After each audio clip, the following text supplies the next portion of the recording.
Happy Rongali Bihu guys. Bihu বুলি আজি অলপ সোনকালে উঠিলোঁ গা পা ধুলে দেখিছাই নহয়। আৰু এয়া উঠি কৰিলোঁ এয়া দেখিছাই ৰুমটো অলপ চাফা কৰিলোঁ আৰু লাহেকৈ অকণমান ওলাই আহিলোঁ আৰু বিহু বুলি এনেই চাহিলোঁ। এয়া ঘৰত তো বিহু দল হুঁচৰি দলবিলাক বহুত আহে বাট এইটো টাইম মিলাই দেখালোঁ।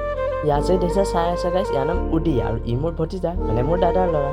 তো এনেদৰে হুঁচৰি গাঁৱৰ আমাৰ দল তো ওলাই আহিলোঁ অলপ এখন বাৰ্থডে' লৈ বুলি। নমস্কাৰ দাদা। তো আহিলোঁ এয়া বাৰ্থডে' লৈ গৈ আছোঁ গাইজ। তো জাগিৰোড টাউন পাই গ'ল আমাৰ আৰু বাৰ্থডে' বুলি তালৈ কিবা এটা লৈ লৈছোঁ। চ' কিবা মানে গাইজ দেখিছা নহয় এইটো বহুত ডাঙৰ বাও। চ' এনেদৰে গাইজ ব'লা বাৰ্থডে'লৈ যাওঁ কি হয় চাওঁ।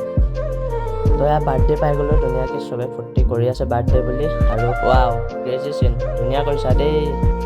আৰু গাইজ এই যে পোৱালিটো দেখিছে তাৰে বাৰ্থডে' তাৰ বাৰ্থডে' বুলি ফূৰ্তি আৰু বেলুনবিলাকত পূৰা লাগি আছে আৰু এনেদৰে খোৱা বোৱা টাইমটো আহি গ'ল মোৰ বাবে ফেভাৰেট।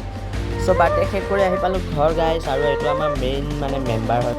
আহি পাই গ'লোঁ ৰুম গাইজ। তো এতিয়া বাই বাই নেক্সট টাইম মিনিবলত আকৌ লগ পাম।